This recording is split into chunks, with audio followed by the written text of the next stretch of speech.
पत्रकार भाइयों का स्वागत करते हैं। आप लोग को धन्यवाद करते हैं कि आज आप लोग यहाँ आए हैं और पार्टी का पूरे बिहार में कार्यक्रम चल रहा है। उस कार्यक्रम का नाम है कार्यकर्ता दर्शन सह संवाद कार्यक्रम और पूरा बिहार हम लोग हर जिले जाकर के सभी जो हमारे पंचायत लेवल के, ब्लॉक लेवल के या जिला कमेटी के जितने हमारे कार्यकर्ता हैं, सभी लोगों से हम लोगों की जो है संवाद हो रहा है, मुलाकात हो रहा है। और इसी क्रम में आज हम लोग सब लोग जो आखिरी चरण है हम लोगों के कार्यक्रम का, आज नालंदा है और कल नवादा होगा, तो ये आखिरी चरण है। इस सिलसिले में आज हम लोग सब लोग यहाँ पहुँचे हैं राजगीर, और यहाँ नालंदा जिला के जितने हमारे कार्यकर्ता हैं, बूथ स्तर के, पंचायत स्तर के, ब्लॉक लेवल के, जिला के, सभी लोगों से संवाद होगी। और उद्देश्य यही है कि पार्टी को संगठन के रूप में और कैसे हम लोग मजबूत करें, पार्टी की विचारधारा को और जन जन तक कैसे पहुँचाएं, और जो कमी बेसी जो सुझाव होगा, क्योंकि जो पंचायत लेवल पे, जो ग्राउंड लेवल पे जो हमारा वर्कर जो रहता है, उससे भी हम लोग सुझाव लेंगे कि और क्या बेहतर हम लोग कर सकते हैं।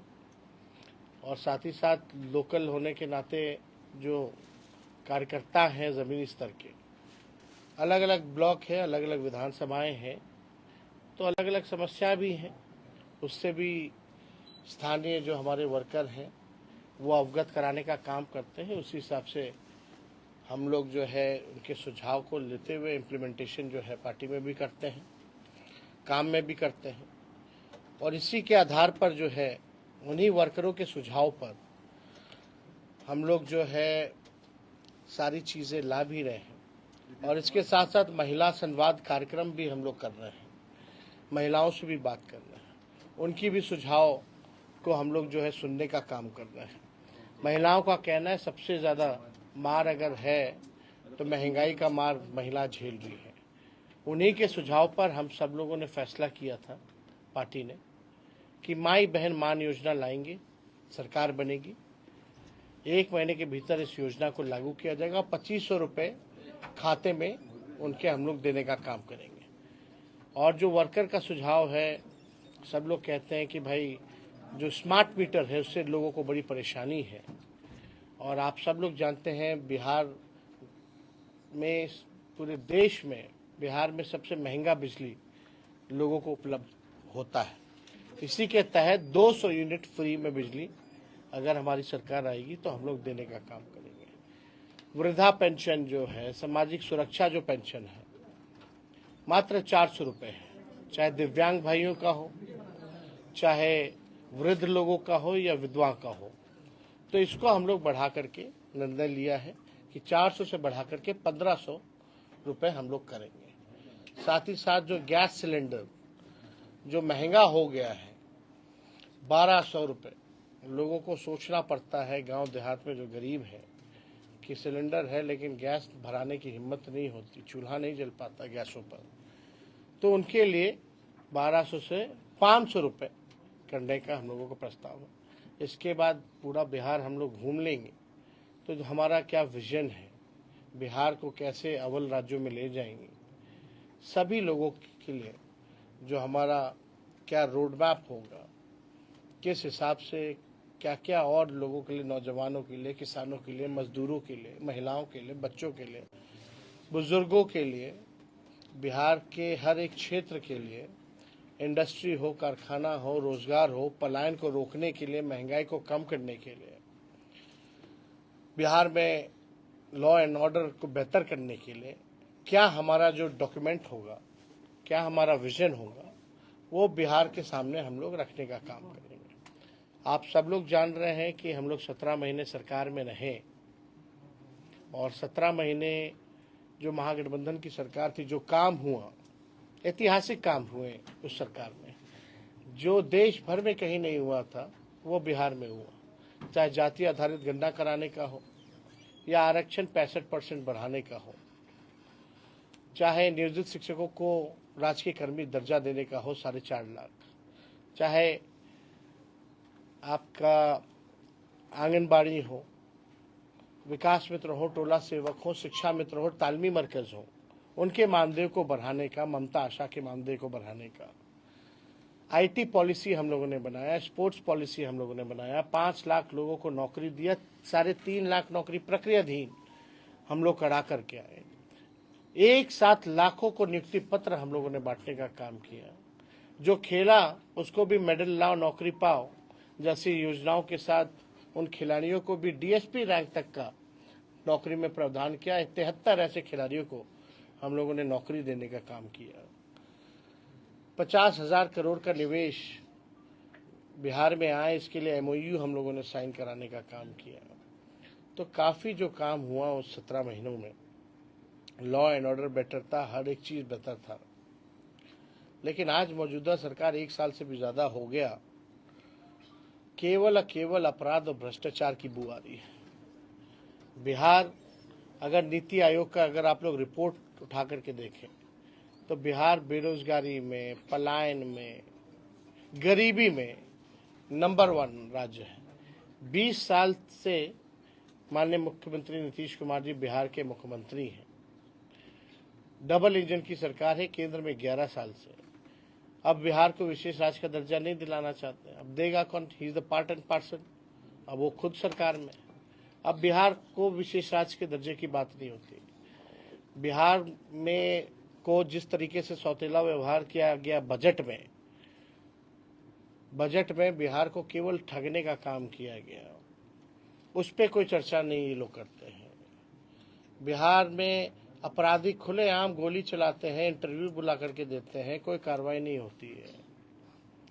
बिहार में लगातार जो है थाना चले जाइए, ब्लॉक चले जाइए, घूसखोरी बढ़ रही है, पुल पुलिया जो है गिर जा रहा है, इसका हिसाब देने वाला कोई नहीं है। माननीय मुख्यमंत्री जी संवाद यात्रा में है, 2 अरब 25 करोड़ 78 लाख रुपया केवल जनता मालिक से संवाद करने के लिए खर्च हो रहा है। वो पैसा कहाँ जा रहा है? जहां संवाद हो रहा है मुख्यमंत्री का, जनता दूर है, बैरिकेड से घेरा हुआ है, ढका हुआ है गांव। अधिकारी वही चंद अधिकारी जो पटना से आते हैं, वही पटना वाले यहाँ घेर के रखते हैं, वही घुमाते हैं, जहाँ जहाँ हरा हरियाली दिखाते हैं, ठेके पे सामान लाते हैं, लगाते हैं। और जैसे मुख्यमंत्री वापस हेलीकॉप्टर में बैठ के जाते हैं, वैसे सामान भी खत्म हो जाता है, लेके लोग उखाड़ करके चले जाते हैं। जो जनता दिखाना चाहती है बिहार की असली तस्वीर, वो देखना नहीं चाहते। तो मुख्यमंत्री प्रगति यात्रा नहीं बल्कि इनकी दुर्गति यात्रा पर ये निकले हैं। और प्रगति यात्रा में जनता दुर्गति दिखाना चाहती है कि बिहार की क्या दुर्गति होगी। मुख्यमंत्री जी अब हमको नहीं लगता कि अब सक्षम है बिहार चलाने के। 20 साल जनता ने मौका दिया, बहुत मौका दे दिया। अब मुख्यमंत्री जी के पास कोई विजन नहीं है, कोई नई सोच नहीं है कि बिहार को आगे कैसे ले जाए। कभी कोई प्रयास नहीं किया गया उनके द्वारा कि बिहार में निवेश कैसे हो, कारखाने कैसे खुले। हम लोग जब थे तो रीगा शुगर मिल हम लोगों ने खुलवाने का काम किया। तो हम लोगों ने कई काम हम लोगों ने किए 17 महीने में, जो आज तक जो है नहीं हुआ था। वही मुख्यमंत्री जी बीच में कहते थे असंभव है, बाप के पास से पैसा ला के नौकरी देगा। वही 17 महीने में हम लोगों ने गांधी मैदान से उनसे ऐलान कराने का काम किया। उसी गांधी मैदान में हम लोगों ने नियुक्ति पत्र बांटने का काम किया। जो असंभव था उसको संभव करके हम लोगों ने दिखाया। तो आप लोग जानते हैं, कोई भी सरकार जो है, अगर आप गाड़ी खरीदते हैं तो उसका 15 साल से ज़्यादा उस गाड़ी को चलाने की इजाज़त नहीं दिया जाता है। क्यों? क्योंकि गाड़ी जो है खटारा हो जाता है, प्रदूषण फैलाता है, बार बार सर्विसिंग की ज़रूरत पड़ती है, फिर भी ठीक नहीं होता है। तो जब सरकार 15 साल जो गाड़ी है उसकी इजाज़त नहीं देती उससे ज़्यादा चलाने की, तो ये सरकार को 20 साल हो गया है। तो जनता भी इस बार देख रही है कि अब सरकार जो है किसी काम की नहीं है। मुख्यमंत्री केवल चेहरा है। चंद अधिकारी और चंद नेता अपने लाभ के लिए इनके चेहरे का इस्तेमाल कर रहे हैं। अब बिहार के खजाने की लूट मचाए हुए हैं, भ्रष्टाचार फैलाए हुए हैं, असली सीएम हमने बार बार कहा कि डीके बोस ही है सुपर सीएम। मुख्यमंत्री अब केवल नाम के रह गए हैं। कहीं शोक होता है, गांधी जी की श्रद्धांजलि दी जाती है तो उसमें ताली मारते हैं। हालांकि इस पे हमको टिप्पणी इस पे ज़्यादा हमको नहीं करनी है, लेकिन अब वो उम्र भी उनकी नहीं रह गई है, योग नहीं रह गए हैं कि वो बिहार चला पाए। तो आप देखिएगा, आज ही हमने केवल जनवरी माह का छुटपुट घटनाएं जो हैं आज हमने बुलेटिन जारी किया है 137 घटनाओं का। तो आप समझिए बिहार में प्रतिदिन जो है अपराध बढ़ रहा, लूटपाट, अपहरण, हत्या, बैंक की रॉबरी, आपका गैंग रेप जैसी घटनाएं, या जनप्रतिनिधि किसी को मीडिया वाले को पीट रहे हैं या सासाराम के दलित जनप्रतिनिधि उनको पीटा जा रहा। इस तरह की घटनाएं लगातार जो है हम लोगों के सामने आई हैं और पूरी तरीके से ये सरकार विफल है।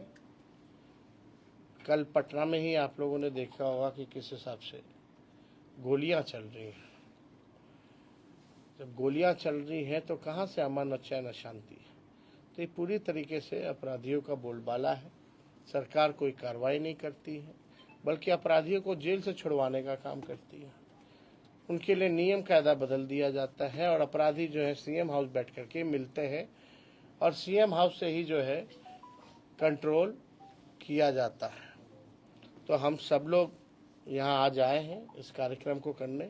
तो और कोई अगर आप लोगों का सवाल होगा तो पूछो। ममता बनर्जी जी ने कहा है कि बंगाल विधानसभा उन्होंने कहा है कि महाकुंभ अब मृत्यु कुंभ में बदल गया। अब इस पे बात के बिहार पे युवा नेता है और अभी भी री एग्जाम के लिए बीपीएससी अभ्यर्थी बैठे हुए हैं। एक बार फिर से आंदोलन जो है उग्र रूप ले लिया है। हम और लोग इसके पहले भी आप आवाज उठाए थे, लेकिन अभी आप कुछ नहीं बोल रहे हैं सर। आपसे हम लगातार हम लोगों का समर्थन उन लोगों के पास है। हम लोगों की 17 महीने की सरकार थी तो कोई पेपर लीक नहीं हुआ। री एग्ज़ाम को लेकर के हम लोगों ने एक बार नहीं 2 बार हमने माननीय मुख्यमंत्री को चिट्ठी हमने लिखा। माननीय मुख्यमंत्री का कोई जवाब नहीं आया। अब आप बताओ, लोकतंत्र में नेता विरोधी दल अगर मुख्यमंत्री को जनता के सवाल को लेकर, छात्र के सवाल को लेकर के अगर चिट्ठी लिखे, उनकी समस्याओं से अवगत कराए, तो मुख्यमंत्री जो है ये भी नहीं समझते हैं कि नेता विरोधी दल को जो है उसका जवाब दिया जाए। तो ये देखिए, इसका एकमात्र सलूशन है, पॉलिटिकल सलूशन है। जब तक पॉलिटिकल ऐसी सरकार, बताओ मैट्रिक का परीक्षा से लेकर के बीपीएससी के परीक्षा तक सारे परीक्षा पेपर लीक होता है कि नहीं होता इनके सरकार में? बिल्कुल होता है। और क्या गारंटी है इनके रहते हुए फिर अगला बीपीएससी का फिर परीक्षा आएगा तो पेपर लीक होगा कि नहीं होगा? किन पे इन्होंने, मुख्यमंत्री जी ने कार्रवाई की अब तक? कोई पेपर लीक का बताओ, किन पे कार्रवाई की इन लोगों ने? कोई अधिकारी, कोई मंत्री, किसी पे? तो जब इन लोगों का मंशा ही नहीं है, गिरोह को ये लोग मदद कर रहे हैं, कोचिंग माफियाओं को ये लोग मदद कर रहे हैं, तो इनके रहते हुए तो हमेशा होगा। तो एकमात्र पॉलिटिकल सॉल्यूशन है कि जो सरकार में पेपर लीक हो रहा है, जो सरकार ही लीक है, उसको बदलिए। 20 साल तक आप लोगों ने झेला है इस सरकार को। इसी तरीके से नियोजित शिक्षक वाले लोग बेचारे डंडा खाते थे, लाठी खाते थे। हमने वादा किया था आएंगे तो सरकारी कर्मी का दर्जा देंगे, हम लोगों ने दिया। तो हम लोगों ने जो कहा है वो किया। तेजस्वी की उम्र कच्ची हो सकती है लेकिन जुबान कच्ची नहीं है। फिर से तो हम एकदम होना चाहिए भाई। आपको जाके हाथापाई थोड़ी करना है किसी को। हम लोग साथ में हैं और आवाज तो लगातार हम लोग उठा ही नहीं। लेकिन आप बताओ सरकार का नजर कहाँ है? एक बार भी बिहार के मुखिया, मुख्यमंत्री ने महसूस किया कि किसी छात्र को बुला करके वो बात करे? ऐसा कहा जा रहा है। कितने दिन हो गए हैं? पैसे कहाँ से आएंगे माई बहन योजना के लिए? 10 लाख का कैसे आ गया? यही तो नीतीश जी बोलते थे, कहाँ से लाएगा? अपने बाप के पास से लाएगा। पैसा है नहीं। बजट है, बजट का कितना खर्च हो जाता है साल का? अभी बजट सत्र आने वाला है ना। बिहार का कितना बजट है? 2 करोड़ समथिंग है यहाँ का पूरे साल का। 2 करोड़ नहीं, 2,70,000 करोड़, लगभग 80,000, 2,80,000 करोड़ का पिछले बार का। उसमें से कितना खर्चा हुआ, कोई हिसाब दी है सरकार? कितना पैसा सरेंडर की है? सरेंडर की है, जरा एक बार आप लोग देखिए इच्छा शक्ति होनी चाहिए। हम लोग कोई चीज कहते हैं तो साइंटिफिक अध्ययन करके कहते हैं, हम लोग हल्की बात नहीं करते हैं। डायरेक्ट कार्यकर्ता से आप मिल रहे थे, क्या फीडबैक आ रहा है? डायरेक्ट आप कार्यकर्ता से मिल रहे हैं, क्या फीडबैक आ रहा है? यही सब फीडबैक आ रहा है कि जमीन सर्वे से लोग परेशान हैं, स्मार्ट मीटर से लोग परेशान हैं, गरीबी से लोग परेशान हैं, पलायन से लोग परेशान हैं, महंगाई से महिलाएं सबसे ज्यादा परेशान हैं। 2005 में महिला सशक्तिकरण को लेकर नीतीश जी ने सरकार बनाई थी और आपने 2025 में माई बहन योजना को लेकर आप पूरा बिहार भ्रमण कर रहे हैं, तो क्या लगता है कि ये जो आपका माई बहन योजना है वो सक्सेसफुल होगा, जिस तरीके से नीतीश कुमार का 2005 में सक्सेसफुल हुआ महिला सशक्तिकरण? देखिए, आपको एक बात समझना पड़ेगा कि महंगाई है कि नहीं। अब तक सबसे ज्यादा, इससे ज्यादा महंगाई आज तक नहीं हुई। पहले बीजेपी के लोग जब 50 किलो प्याज हो जाता था तो माला पहन करके घूमता था, तब उन लोगों को महंगाई डाइन नजर आती थी। अब महंगाई का मौ भी लोग नहीं बोलते, तो लोग परेशान हैं। और ये दौर आर्थिक न्याय दिलाने का है। अगर महिलाओं को हम लोग, कोई घर में बच्चा बीमार पड़ जाए या परिवार में कोई पड़ जाए तो कर्ज लेना पड़ता है, घर का बजट बिगड़ जाता है इलाज कराने में, दवा कराने में। तो ये आर्थिक न्याय हम लोगों को करना है, हम लोग करेंगे। एक आखिरी दिल्ली सीएम शपथ ग्रहण है, नीतीश कुमार जी नहीं जा रहा है। अब वो लोग करेंगे। सर कल सीएम का शपथ ग्रहण है सर, दिल्ली में सीएम नहीं जा रहा है नीतीश कुमार, क्या कहेंगे? मजबूत करने आपके कार्यकर्ता जो दूसरी पार्टी भी आ रहे हैं।